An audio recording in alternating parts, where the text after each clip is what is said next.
যুক্তরাষ্ট্র ও ইরানের মধ্যে সম্পর্কের ইতিহাস দীর্ঘ ও সংঘাতপূর্ণ।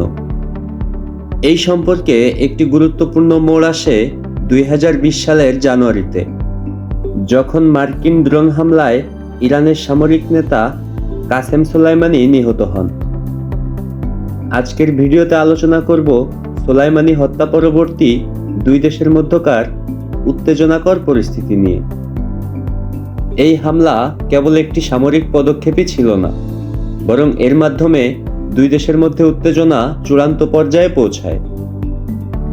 কাসেম সোলাইমানি ইরানের বিপ্লবী গার্ডের কুদস ফোর্সের প্রধান ছিলেন। তিনি ইরানের নিরাপত্তা ও প্রভাব বিস্তারে গুরুত্বপূর্ণ ভূমিকা পালন করেছেন। বিশেষ করে মধ্যপ্রাচ্যে ইরানের আধিপত্য বিস্তারের জন্য কৌশলী কর্মকাণ্ড চালিয়েছেন। 2020 সালের জানুয়ারিতে ডোনাল্ড ট্রাম্প প্রশাসন একটি সাহসী পদক্ষেপ নেয়। ইরাকের বাগদাদ বিমানবন্দরের কাছে ড্রোন হামলার মাধ্যমে কাসেম সোলাইমানিকে হত্যা করা হয়। যুক্তরাষ্ট্রের মতে এই হামলা ছিল সন্ত্রাসবাদের বিরুদ্ধে একটি গুরুত্বপূর্ণ পদক্ষেপ। সোলাইমানির হত্যাকাণ্ডের পর ইরান সরাসরি প্রতিশোধ নেওয়ার কথা জানায়। ইরানের সর্বোচ্চ নেতা আয়াতুল্লাহ খামেনি সোলাইমানির মৃত্যুর প্রতিশোধ নেওয়ার অঙ্গীকার করেন এবং এটি দীর্ঘমেয়াদে ধরে রাখারও প্রতিশ্রুতি দেন। পর্যায়ক্রমে ইরান ও যুক্তরাষ্ট্রের সম্পর্কের গতিপথ আরও অশান্ত হয়। ইরান উক্ত ড্রোন হামলার নির্দেশদাতা হিসাবে তৎকালীন মার্কিন প্রেসিডেন্ট ডোনাল্ড ট্রাম্প এবং বিভিন্ন মার্কিন কর্মকর্তার বিরুদ্ধে হুমকি প্রদান করে।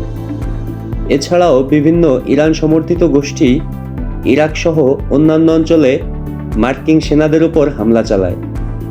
সম্প্রতি পেনিসিলভানিয়ার বাটলারে নিজ দলের নির্বাচনী জনসভায় ও ফ্লোরিডায় নিজের গলফ ক্লাবে ট্রাম্পের উপর 2 দফা আক্রমণ চালানো হয়।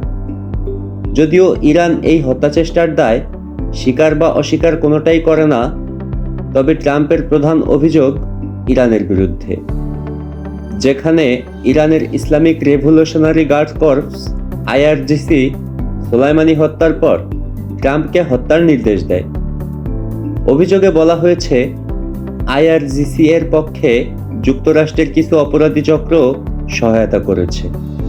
তাদের নির্দেশনা অনুযায়ী একাধিক লোক ট্রাম্পের উপর হামলার পরিকল্পনা করছিল এবং বেশ কিছু প্রচেষ্টাও চালায়, যদিও এর কোনো হামলা সফলতা লাভ করেনি।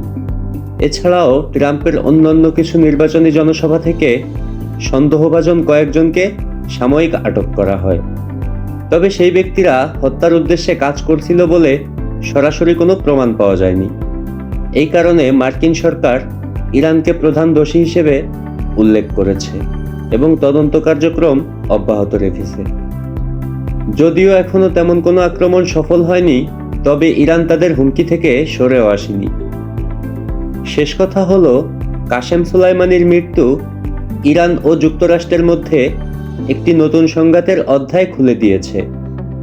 এই সংঘাত কখন এবং কিভাবে শেষ হবে তা হয়তো এখনই বলা সম্ভব নয়, তবে এই ঘটনাগুলি মধ্যপ্রাচ্য সহ বিশ্বের ভূরাজনৈতিক পরিস্থিতিকে প্রভাবিত করছে। ধন্যবাদ ভিডিওটি দেখার জন্য। ভিডিওটি ভালো লাগলে লাইক, কমেন্ট, সাবস্ক্রাইব করতে ভুলবেন না।